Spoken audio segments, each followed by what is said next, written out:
بسم اللہ الرحمن الرحیم۔ واو اور قالو کہا انہوں نے،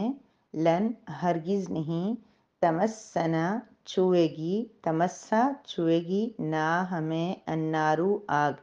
الا مگر، ایامن چند دن، معدودہ گنتی کے۔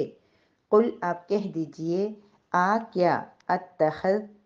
کیا لیا ہے تم نے، عند پاس اللہ کے، عند اللہ اللہ سے، عہدن کوئی وعدہ، پس لن ہرگز نہیں، یخلفا خلاف کرے گا، اللہ تعالیٰ، عہدہ وعدے کا، ہو اپنے۔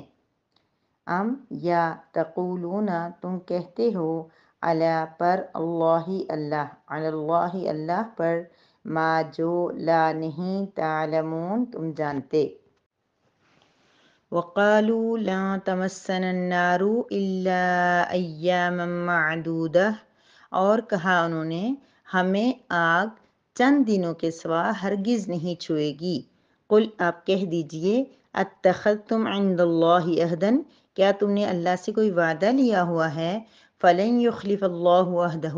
اگر ایسی بات ہے تم نے کوئی اللہ سے وعدہ لیا ہوا ہے تو اللہ تعالیٰ تو اپنے وعدے کے خلاف نہیں کرتا۔ ام تقولون علی اللہ ما لا تعلمون یا تم اللہ کے بارے میں ایسی بات کہتے ہو جس کے بارے میں تم نہیں جانتے۔ نحمدہ و نصلی علی رسولہ الکریم، اما بعد، سورہ بقرہ کی آیت نمبر 80 ہے، جس میں اللہ تبارک و تعالی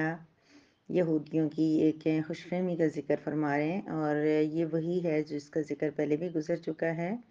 ان کی تمناؤں کا اور ان کی آرزوؤں کا۔ یہاں پر یہ بیان فرمایا جا رہا ہے کہ وَقَالُوا لَا تَمَسَّنَا النَّارُ إِلَّا أَيَّامًا مَّعْدُودَةً،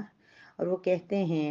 یا کہا انہوں نے، ماضی کا صیغہ ہے، کہ ہمیں ہرگز آگ نہیں چھوئے گی مگر چند گنتی کے، یعنی گنتی کے چند دن ہی ہمیں آگ چھوئے گی، اس سے زیادہ نہیں چھوئے گی۔ یعنی یہ ان کو معلوم ہے کہ ہمیں جہنم میں جانا پڑے گا۔ بعض جگہ تو وہ یہ بھی اس کا بھی انکار کرتے ہیں کہ ہم جہنم میں جا ہی نہیں سکتے، ہم اللہ کے لاڈلے اور پیارے ہیں، اس لیے ہم سیدھے جنت میں جائیں گے۔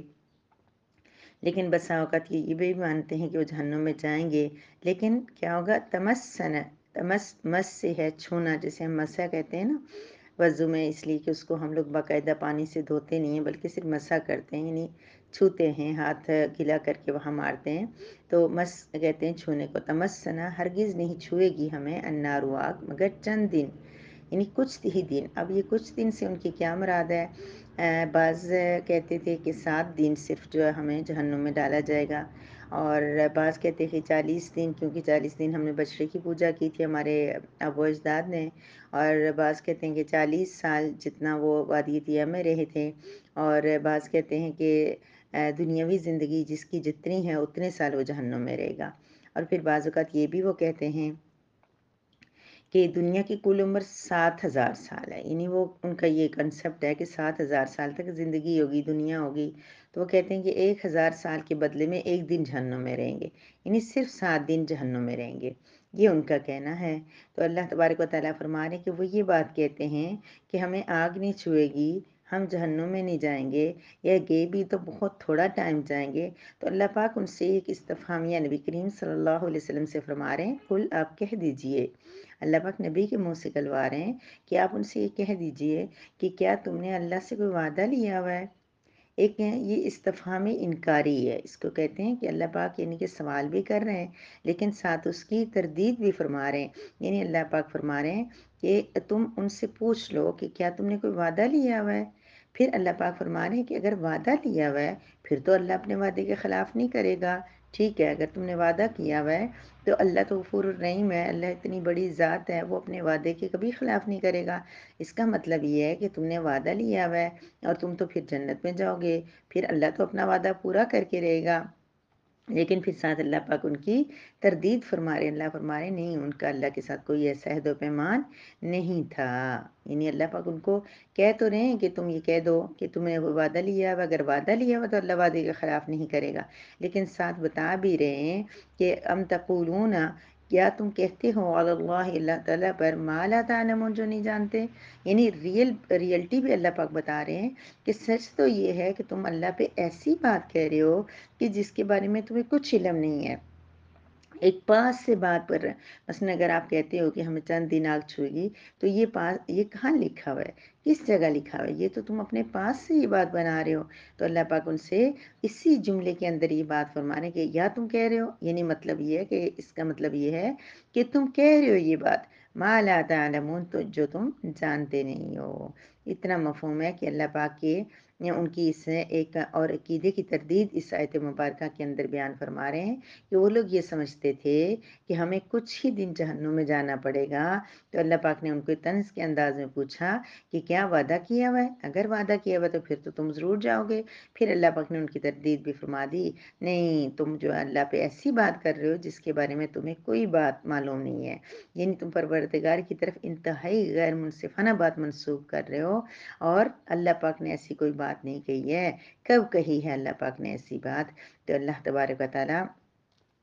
ان کو تو یہ بیان فرما رہے ہیں کہ ان کا یہ عقیدہ صحیح نہیں ہے، لہٰذا ساتھ ہم اگلی آیت مبارکہ کے اندر یہ پڑھیں گے، اور آپ کو پتہ ہے کہ اللہ تبارک و تعالیٰ نے ایک اصول کے تحت یہ سارا نظام بنایا ہوا ہے۔ کیوں؟ اگر اللہ تعالیٰ اس طرح چاہتے کہ کسی کو بھی اٹھا کے جنت میں ڈال دیں اور کسی کو بھی جہنم میں ڈال دیں، تو پھر یہ سارا نظام بنانے کی، یہ اتنا کائنات، اتنا سسٹم سارے کی ضرورت ہی نہیں تھی۔ آدم علیہ السلام کو پیدا کرتے، ان کی اولاد پیدا ہوتی، اس میں سے کچھ کو جہنم میں ڈال دیتے یا سب کو جنت میں ڈال دیتے۔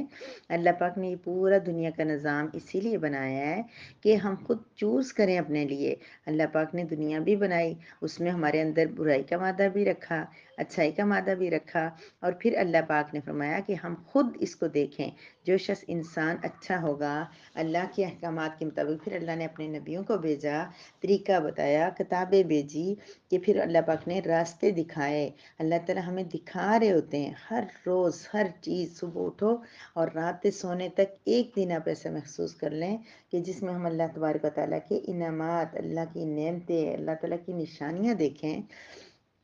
کیا کچھ اللہ پاک ہمارے ساتھ نہیں کر رہے ہیں۔ تو یہ ساری چیزیں کر کے اللہ پاک ہنٹس بھی دیتے رہتے ہیں، اشارے دیتے رہتے ہیں، کبھی کوئی واقعہ اس کا سبب بن جاتا ہے کہ اس کی وجہ سے ہمیں ہدایت مل جاتی ہے، ہمیں سمجھ آ جاتی ہے، کبھی کوئی چیز ہمیں ایسی نظر آ جاتی ہے جس کو دیکھ کے ہم حیران ہو جاتے ہیں کہ رب کریم نے کیسی یہ چیز بنائی، یہ تو کوئی عام انسان بنا ہی نہیں سکتا، حالانکہ دنیا نے کتنی ترقی کر لی ہے، لیکن رب کا نظام وہ بالکل منفرد ہے، بالکل عجیب انوکھا اور بہت خوبصورت نظام ہے اللہ پاک کا۔ تو اللہ پاک نے دنیا میں یہ ہمیں جو بھیجا ہے اس لیے کہ ہر انسان خود اپنے لیے جہنم کا جنت کا فیصلہ کر لے، یعنی وہ اچھے کام کرے گا، اللہ کی رضا والی زندگی گزارے گا، نہیں تو اللہ پاک کی رضا کو حاصل کرنے کی کوشش تو کرے گا۔ میں بار بار یہ بات اس لیے کہہ رہی ہوں کہ اس چیز کو یہ بنا کے کہ ہم اللہ کو راضی کریں،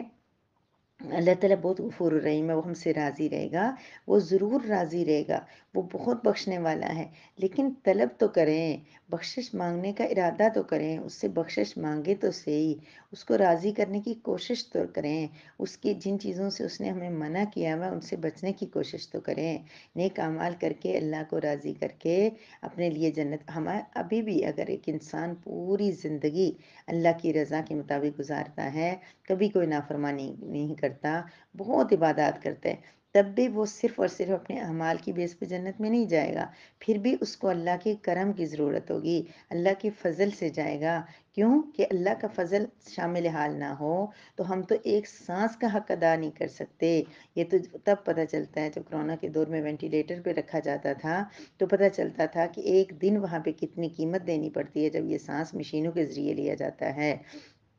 تو ہم صبح و شام ایک جو اتنے خوبصورت، اتنے اچھے طریقے سے سکون کے ساتھ ہم سانس لیتے ہیں، ہم یہ جو بولتے ہیں اس کی قدر و قیمت ان سے پوچھیں جو بول نہیں سکتے، ہم یہ جو اپنی آنکھوں کے ساتھ دیکھ کے چلتے پھرتے ہیں، اپنے کام کرتے ہیں، یہ ہم ان سے پوچھ کے دیکھیں جنہوں نے کبھی دیکھا نہیں اپنی آنکھوں سے، جو ٹانگوں سے ہم چلتے ہیں، اگر خدا نخواستہ جو معذور ہیں ان سے پوچھ کے دیکھیں کہ یہ کتنی بڑی نعمت ہے۔ تو اللہ پاک نے تو ہمیں اتنا کچھ دیا ہوا ہے کہ ہم اس کا کوئی حق ادا کر ہی نہیں سکتے اس کی شکر کا، لیکن اللہ کہہ رہے ہیں کہ کوشش کریں، ہم ارادہ کریں، ہم نیت کریں، ہم ایک چلتے پھرتے اپنے کام کاج کے دوران ہم دیکھیں تو صحیح، ابھی یہ ہمارا اٹھنے والا قدم اللہ کی رضامندی والا ہے یا اللہ کے خلاف جانے والا ہے؟ ابھی ہم غیبت کر رہے ہیں تو ہمیں پتہ تو ہم اللہ کو ناراض کر رہے ہیں، ہم جھوٹ بول رہے ہیں، ہمارے علم میں تو ہم جھوٹ بولے جا رہے ہیں، ہم حرام کھا رہے ہیں تو ہمیں پتہ تو ہو ہم حرام کھا رہے ہیں، ہمیں ڈر تو ہو کہ ہم کچھ غلط کر رہے ہیں، ہم توبہ کریں گے، ہم توبہ کر رہے ہیں، معافی مانگ رہے ہیں،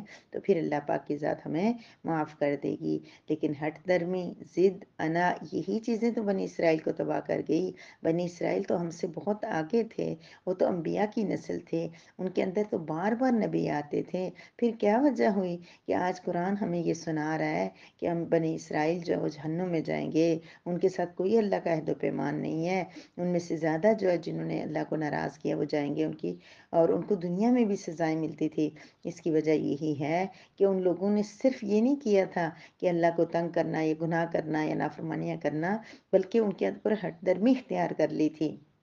وہ کوشش بھی نہیں کرتے تھے اللہ کو راضی کرنے کی۔ ان کے پاس ایمان بھی تھا، وہ مسلمان ہو چکے تھے، وہ اللہ کا کلمہ پڑھتے تھے، ان کے پاس تورات تھی، ان کے پاس زبور اور انجیل تھی، پھر بھی انہوں نے نافرمانی کی تو ان کو اتنی سخت سزائیں مل رہی ہیں۔ آپ خود دیکھیں کہ اتنا کافر کا ذکر نہیں ہو رہا جتنا یہودی کا ہو رہا ہے، جبکہ یہودی تو اہل کتاب ہیں، وہ تو اللہ کی کتاب کو ماننے والے ہیں، تو اللہ کے ہاں اسی وجہ سے تو مرتد جو ہے دین اسلام میں آنے کے بعد جو دین سے پھرتا ہے اس کی سزا قتل ہے۔ اگر کوئی کفر اختیار کرتا ہے، کوئی کافر ہے، تو اس کو کوئی سزا نہیں دی جائے گی، کیونکہ اس نے مذہب اپنی مرضی سے اختیار کیا۔ ٹھیک ہے دنیا آخرت میں اس کو جہنم میں ڈالا جائے گا، لیکن یہاں اس کے لیے کوئی سزا مقرر نہیں ہے، اس کو اللہ تبارک و تعالیٰ کے وہ خود اگر چاہے گا اور وہ جنت میں اور یہ ایمان لے کے آ جائے گا، اس پہ کوئی زبردستی نہیں ہے۔ لیکن جو ایمان لا چکا ہے وہ عمل نہیں کرے گا، یعنی کوئی گناہ کر دے گا، زنا کرے گا، اس کو سزا ملے گی، چوری کرے گا اس کی ملے گی، قتل کرے گا اس کی ملے گی، اس لیے کہ ایمان قبول کر چکے ہیں، اللہ کے عہد کے اندر آ چکے ہیں، اس کے بعد اس کی پاسداری ہمارے لیے بہت ضروری ہے۔ اللہ تبارک و تعالیٰ کہنے سننے سے زیادہ عمل کی توفیق عطا فرمائے، اپنی رضا والی زندگی گزارنے کی توفیق عطا فرمائے، اپنے احکامات کے مطابق زندگی گزارنے کی توفیق عطا فرمائے۔ وآخر الدعوانا ان الحمد للہ رب العالمین۔